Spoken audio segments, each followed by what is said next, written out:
নমস্কার বন্ধুরা, welcome to unicorn. তো বন্ধুরা, লস অ্যাঞ্জেলেস নাইট রাইডার্স তারা কিন্তু প্রথম এমএলসি ট্রফি থেকে আর মাত্র একটা জয় দূরে। আজকে কিন্তু ফিন অ্যালেনদের সান ফ্রান্সিসকো ইউনিকর্ন দলকে হারালো লস অ্যাঞ্জেলেস নাইট রাইডার্স 7 রানে, এবং হারিয়ে কিন্তু লস অ্যাঞ্জেলেস নাইট রাইডার্স পৌঁছে গেল এমএলসি টুর্নামেন্ট 2026-এর ফাইনালে। এবং সব থেকে ভালো কি লাগছে জানো, এই ম্যাচটা যে এলএকেআর জিতলো, তিনজন মেন কাণ্ডারি এই জয়ের। প্রথমজন অবশ্যই আন্দ্রে রাসেল, তার সঙ্গে দ্বিতীয়জন রবমান পাওয়েল, এবং তারই সঙ্গে অবভিয়াসলি সুনীল নারাইন। সেই তিনজন যারা আমাদের কলকাতার সঙ্গে যুক্ত, তারাই ম্যাচটা এলএকেআরকে জিতিয়েছে। সঙ্গে অবভিয়াসলি কালিন মুনরো বা তোমার জেসন হোল্ডার অথবা স্যাডলি ভ্যান স্যালউইক, তাদেরও অবদান আছে।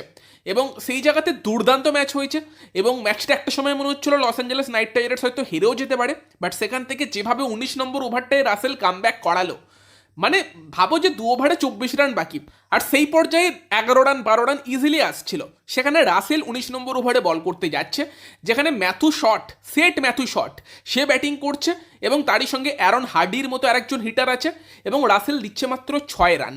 ওখানেই তো রাসেল ম্যাচটা শেষ করে দিয়েছিল। লাস্ট ওভারে 18 রান বাঁচিয়ে রেখেছিল, যেখানে প্রথম দুটো বলে 3 রান আসে, এবং তারই সঙ্গে কিন্তু অ্যারন হার্ডির উইকেটটাও তারপর নিয়ে নেয় তোমার স্যাডলি ভ্যান স্যালউইক। 3 বলে 15 রান দরকার ছিল, হাসান আসে প্রথম বলে 6 মারে, দ্বিতীয় বলে সিঙ্গেল, 1 বলে দরকার হয় 8 রান, এবং সেখানে 6 মারলে কিন্তু ম্যাথু শটের হয়ে যেত 17 রান।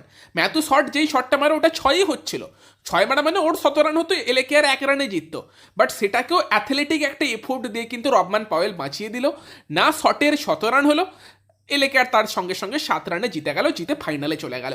তো অবভিয়াসলি লাস্ট 2 ওভারে আন্দ্রে রাসেল এবং স্যাডলি ভ্যান স্যালউইকের ওভারঅল বোলিংয়ের প্রশংসা করতে হবে। তবে আমরা যদি শুরু থেকে শুরু করি, সেখানে লস অ্যাঞ্জেলেস নাইট রাইডার্স ফার্স্টে কিন্তু ব্যাট করতে গিয়ে করে 187 রান, এবং সেখানে কিছুটা স্লো স্টার্ট করেছিল। যদি খেলাটা দেখো, মানে মজা আলাদা লেভেলেরই।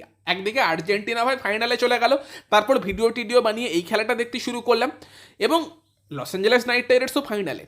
শুরুর দিকে পিচ কিন্তু অবভিয়াসলি কিছুটা স্টিকি ছিল, মনে হচ্ছিল ব্যাটে বল অত ভালো আসছে না।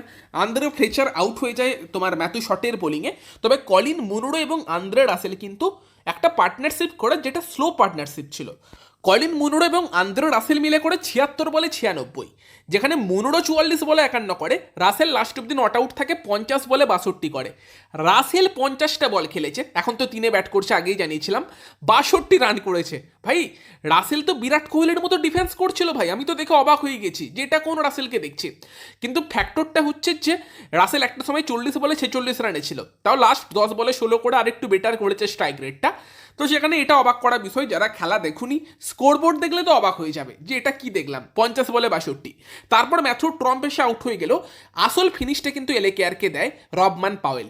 রবমান পাওয়েল করে 15 বলে 50, দুর্দান্ত ব্যাটিং করে, এবং আসল ম্যাচ জয়ের কারিগর কিন্তু তোমার এলএকেআরের জন্য এই ইনিংসটা, যেখানে অবভিয়াসলি হ্যারিস রবকেও আমাদের ক্রেডিট দিতে হবে। প্রথম দিকে রবমান পাওয়েল একটু স্ট্রাগল করছিল, এবং হ্যারিস রব তার ক্যাচ ফেলে, তারপর হ্যারিস রব আসে, তাকে রবমান পাওয়েল 4টে 6 মারে 5টা বলে। একটা বল প্রথম বলটা রাসেল খেলেছিল, তারপরের 5টা বলে 4টে 6 মেরেছিল, এবং হোয়াইট ফাইট করে ওই ওভারে 28 রান আসে, যেটা 19 নম্বর ওভার ছিল, এবং ওখানে পুরোপুরি মোমেন্টাম কিন্তু এলএকেআরের দিকে চলে আসে।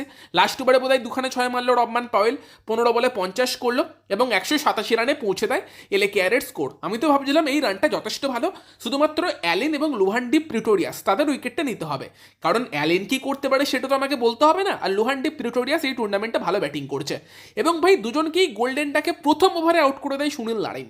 প্রথম বলে লুহানডিপ প্রিটোরিয়াস আউট, দেন ম্যাথু শট এসে সিঙ্গেল নেয়, তারপর ফিন অ্যালেন সেও কিন্তু তারপরের বলে আউট। আমি তো ভাবছিলাম জিতেই গেছি, তবে তারপর ম্যাথু শট এবং সঞ্জয় কৃষ্ণমূর্তি, তাদের মধ্যে একটা 151 রানের পার্টনারশিপ হয়, ভয় ধরিয়ে দিয়েছিল তাদের ওই পার্টনারশিপ বা ব্যাটিং। যেহেতু নারায়ণ শুরুতেই 2খানে ওভার করে দিয়েছিল, ফলে মিডল ওভারে রান চাপার মতো কোনো বোলার ছিল না। লেরক সে কিন্তু 4টে ওভার করে যায়, 43 রান দেয়, এবং ওই পর্যায়ে কিন্তু ইজিলি রান আসছিল, 10-এর কাছাকাছি রিকোয়ার্ড রেট ছিল। নারায়ণ এসে 13 নম্বর ওভারে 3 রান দেয়, দেন 15 নম্বর ওভারে বোধহয় 6-7 রান দিয়েছিল, দিয়ে রিকোয়ার্ড রেটটা 12ই নিয়ে যায়। তবে তারপরও সেটা মনে হচ্ছিল ইজিলি হয়ে যাবে, যেখানে লাস্ট 2 ওভারে 24 দরকার ছিল। আর সেখানেই তোমাদের বললাম লাস্ট 2 ওভারের কাহিনী, যেখানে আন্দ্রে রাসেলের 19 নম্বর ওভারটা কিন্তু গেম চেঞ্জ করে দিল। তো সেখানে ব্যাট হাতে রাসেলের 62 রানের কন্ট্রিবিউশন এবং বল হাতে 4 ওভারে 33 রান দিয়েছে, তবে 19 নম্বর ওভারটাতেই কিন্তু ম্যাচটা ঘুরিয়ে দিয়েছে। নারাইনের কথা বললে 4 ওভারে 28 রান দিয়ে 2 উইকেট নিয়েছে। স্যাডলি ভ্যান স্যালুইকো 4 ওভারে 43 রান খেলেও 2 উইকেট নিয়েছে। হোল্ডার উইকেট না পেলেও ইকোনমিক্যাল ছিল, পাওয়ার প্লেতে 2 দারুণ ওভার করেছিল, 2 ওভারে 8 রান দিয়েছিল, যদিও লাস্ট 2 ওভারে 20 রান খেয়েছে। তো সেখানে ওভারঅল ভালোই পারফরমেন্স। বাট আমার মনে হচ্ছিল যেহেতু আলী খানের আগের দিন চোট লেগে গিয়েছে তাই তারা লেরককে খেলাচ্ছে, বাট ওখানে একটা যদি স্পিনার থাকতো যে খেলাটাকে মিডিলে কন্ট্রোল করতে পারতো, লস অ্যাঞ্জেলেস নাইট রাইডার্সের জন্য আরও ভালো হতো। দেখা যাক একটা ম্যাচ যদি জিতে নিতে পারে এমএলসি ট্রফিটা চলে আসবে। তবে এই দল নিয়ে ফাইনাল খেলা এটাই বা কজন এক্সপেক্ট করেছিল। তো huge credit Los Angeles Knight Riders ম্যানেজমেন্টকে এবং প্লেয়ারদেরকে। বাকি তোমাদের মতামত তোমরা জানিও, ভিডিওটা ভালো লাগলে লাইক করে দিও, শেয়ার করে দিও, চ্যানেলে প্রথমবার এলে চ্যানেলটিকে সাবস্ক্রাইব করে নিও। তো চলো, বাই বাই।